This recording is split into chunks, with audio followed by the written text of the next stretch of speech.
धनंजय मुंडे यांच्या खास जवळचा माणूस वाल्मिकी कराड याच्या विरुद्ध जे काही प्रसार माध्यमातून व्यक्त होत आहे त्यामुळं मुंडेंना फार वेदना होत आहे. दुसरीकडे मुंडेंना वेदना होत आहेत म्हणून अजित पवार हे अस्वस्थ आहेत. आणि अजित पवार आणि धनंजय मुंडे यांनी मीडिया ट्रायल बद्दल राग व्यक्त केलेला आहे. आता ही मीडिया ट्रायल कुठलेही कायदा मोडून वगैरे अजिबात चालू नाहीये.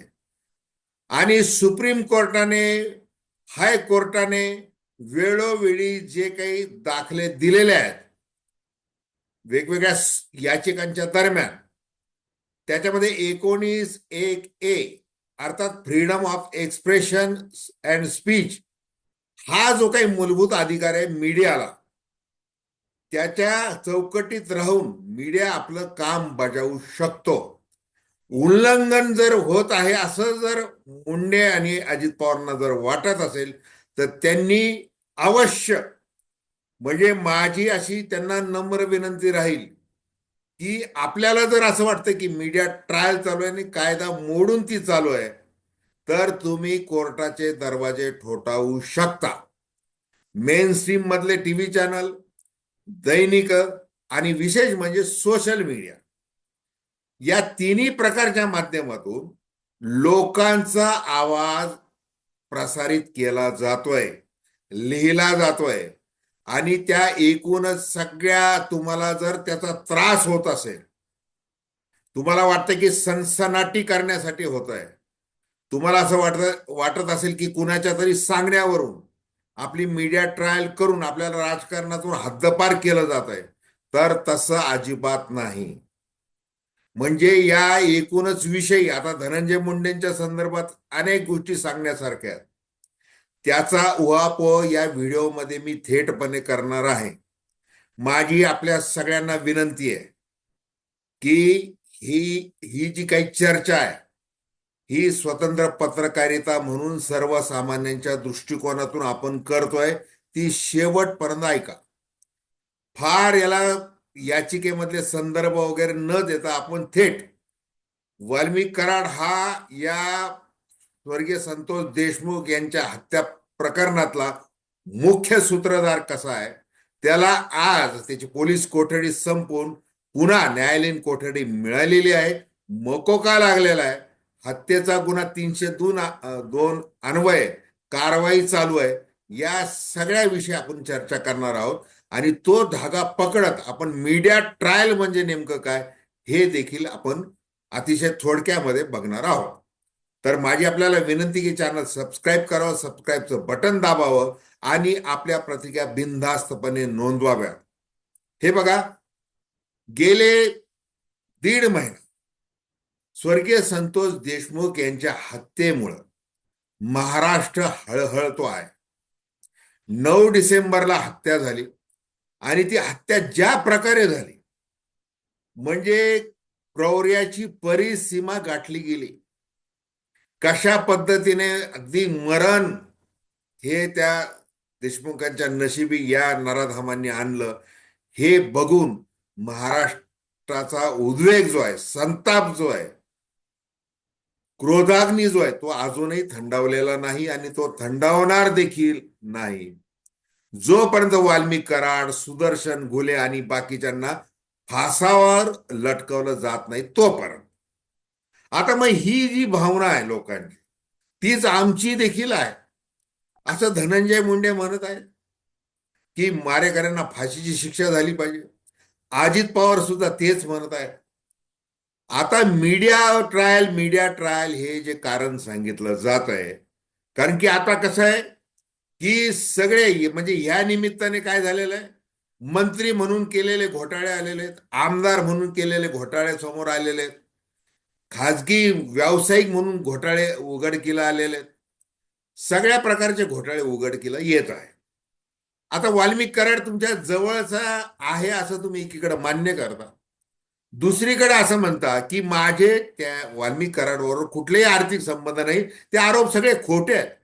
आज अंजली दमानिया व्हिसल ब्लोअर यांनी धनंजय मुंडे यांच्या कंपन्यांच्या मार्फत म्हणजे जगमित्र आणि व्यंकटेश्वरया या मार्फत त्या परळी औष्णिक केंद्रातली जी काही ठेकेदारी चालू आहे, म्हणजे फ्लाइंग ऍश जी राख उडून जाते ती गोळा करायची आणि विकायची, याचे टेंडर घेतले जातात. त्या टेंडर घेण्यामध्ये ते जे काम त्या कंपन्यांमार्फत केलं जातं, वाल्मिक कराड भागीदार आहे, राजश्री धनंजय मुंडे या भागीदार आहेत. मग तो जो ऑफिस ऑफ द प्रॉफिट या अन्वय पब्लिक फिगर म्हणून तुम्हाला आमदार खासदार जर तुम्ही असाल तर शासनाच्याच तिजोरीतून तुम्ही आपले कंत्राट घेऊ शकत नाही.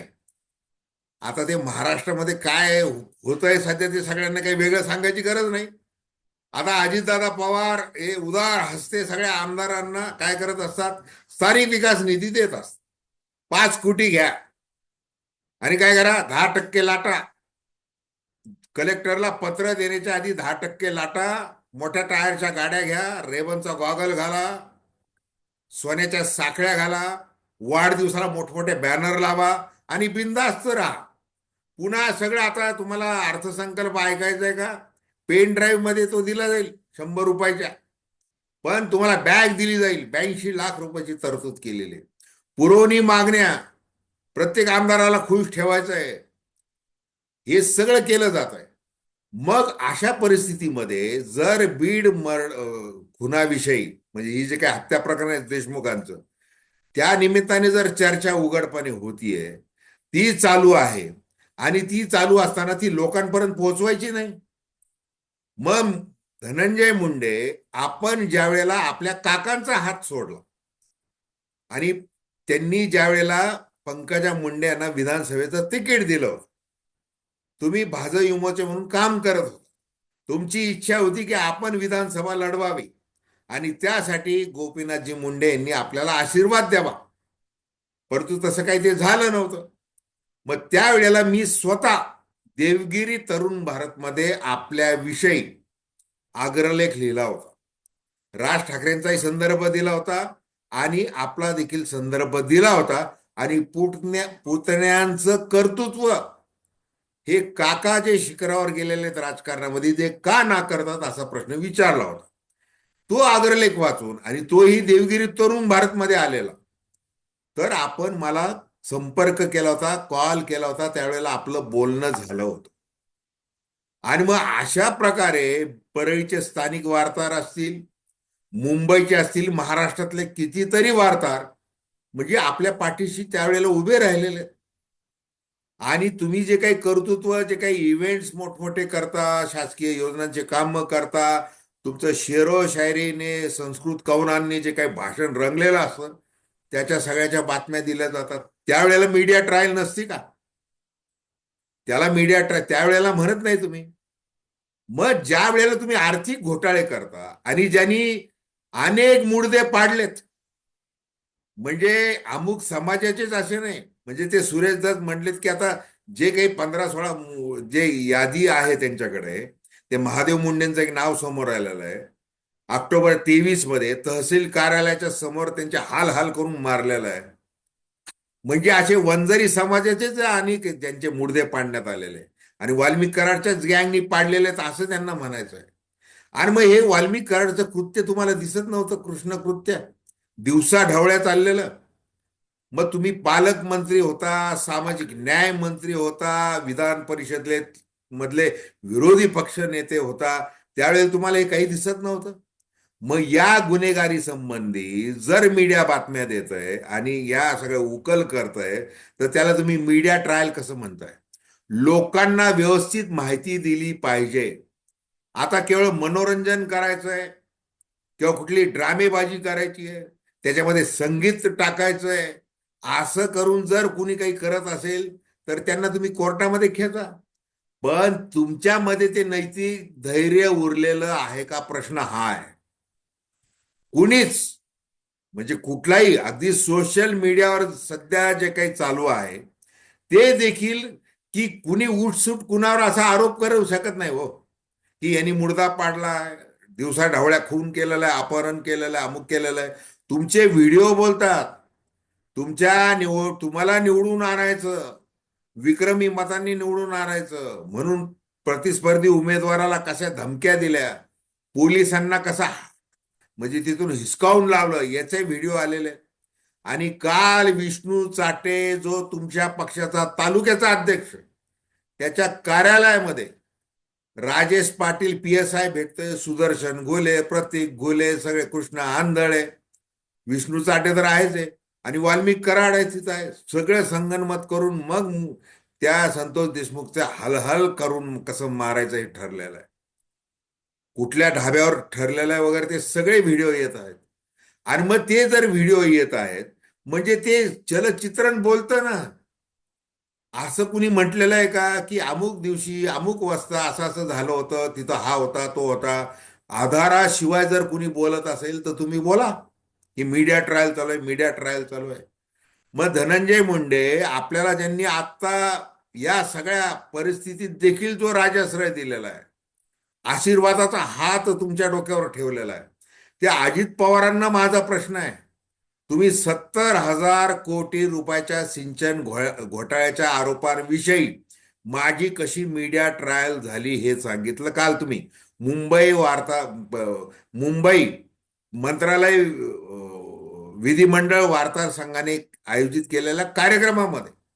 मला सांगा, जर तुमच्यावर फक्त मीडिया ट्रायल एकतर्फी चालू असतं तर तुम्हाला प्रमुख पाहुणे म्हणून बोलवलं असतं का? जर मीडिया अकसापोटी किंवा तुम्हाला टार्गेट करून काही करत असतं तर असं झालं असतं का? मी स्वतः तुम्हाला अनेक योजनांसंदर्भात भेटलेलो आहे, वेळोवेळी भेटलेलो आहे. तुम्हाला त्याचं स्मरण किती असेल हा भाग वेगळा आहे. तुमच्या कर्मचाऱ्यांना, प्रसार माध्यमांचं जे काही संपर्क अधिकारी काम करतात त्यांना विचारा. परंतु जर तुम्ही ते सिंचन घोटाळा मीडिया ट्रायल म्हणताय, मला सांगा, व्हाईट पेपर हा कुणी काढला होता हो? इरिगेशन त्या घोटाळ्या संदर्भात पृथ्वीराज चव्हाण यांनी काढला होता. पृथ्वीराज चव्हाण हे महाराष्ट्राचे मुख्यमंत्री होते आणि त्यांच्या मंत्रिमंडळामध्ये उपमुख्यमंत्री आपण जलसंपदा मंत्री होता, काय ते काय तुमच्याकडे खाते होते वेगवेगळे. त्याच्यानंतर शिखर बँक घोटाळा, ज्या वेळेला तो बाहेर आला, कारवाई सुरू झाली, त्याच्यावर ते मंडळ बरखास्त करण्याचं ठरलं वगैरे, ते सगळं झालं. हे केलं कुणी? पृथ्वीराज चव्हाण यांनी केलं. ते मुख्यमंत्री होते, तुम्ही त्यांच्या मंत्रिमंडळामध्ये होता. मग हे त्यांनी का केलं? रिझर्व्ह बँकेचे तत्कालीन गव्हर्नर त्यांनी पृथ्वीराज चव्हाण यांना सांगितलं होतं की बाकी सगळं व्यवस्थित चाललेलं दिसतंय, परंतु ही शिखर बँक आहे ना, तिथं घोटाळ्यांचं शिखर गाठलं गेलेलं आहे, जरा त्याच्याकडे लक्ष द्या. मग त्यावेळेला मग त्याला मीडिया ट्रायल, मग ती जर बातम्या आल्या, ह्या सगळ्या बातम्या, त्याला मीडिया ट्रायल म्हणायचं का? आणि आत्ताचे विद्यमान मुख्यमंत्री, अभ्यासू मुख्यमंत्री, विकासाचे म्हणजे करते धरते मुख्यमंत्री, अभ्यासक मुख्यमंत्री, प्रामाणिक पारदर्शकतेचा आग्रह धरणारे मुख्यमंत्री, आपले खास राजकीय मित्र, त्यांनी तुमच्या विरुद्ध बैलगाडीभर पुरावे नाचवले होते नागपूर अधिवेशनामध्ये. त्यावेळेला संघाच्या कार्यालयाने ते सगळं पाहिलं होतं रेशीम बागेतून. मग त्या बातम्या दिल्या होत्या. मग ह्या बातम्या जर आल्या दैनिकांमध्ये, टीव्ही चॅनलवर, मग त्याला मीडिया ट्रायल म्हणायचं का? ती काही चुकीची माहिती होती का? मग आत्ता जर आपण बीड विषयी जर चर्चा करतोय तर आता धनंजय मुंडेंचं उदाहरण घ्या. 9 डिसेंबरला ती क्रूर हत्या झाली. 9 डिसेंबर ते 15 डिसेंबर म्हणजे शपथविधी होईपर्यंत धनंजय मुंडे कुठे होते? त्यांना शपथ दिली जाणार की नाही याच्या बातम्या सुरू झाल्या, कारण वाल्मिक कराड त्यांच्या जवळच. आता ते फोटो वगैरे ते सगळं झालेलं आहे बोलून, पण तुम्ही शपथ दिली, त्यांना मंत्रिपद दिलं. त्याच्यानंतर अधिवेशनाच्या काळामध्ये एकदाच मीडियाने त्यांना गाठलं, त्याच हिरवळी विचारलं. त्यावेळेला ते म्हणाले, काय म्हणाले ते? वाल्मिक कराड माझ्या जवळच आहे हो, असं त्यांनी कबूल करून टाकलं. पण ते मारेकरांना फाशी झाली पाहिजे वगैरे असून तिथून त्यांनी सुटका करून घेतली त्या बूम समोर. मीडियाचे बूम तुमच्या तोंडासमोर कायम असतात, पण तुम्ही किती बोलता, कसं बोलता, तुमची देहबोली काय बोलतीये, हे सगळं कळत नाही का लोकांना? चांगलं कळतं ना. त्याच्यानंतर तुम्ही पुन्हा गायब झाले. तुम्ही अवतरले मुंबईमध्ये, ज्यावेळेस तुम्हाला अन्न व नागरी पुरवठा ग्राहक संरक्षण मंत्री केलं.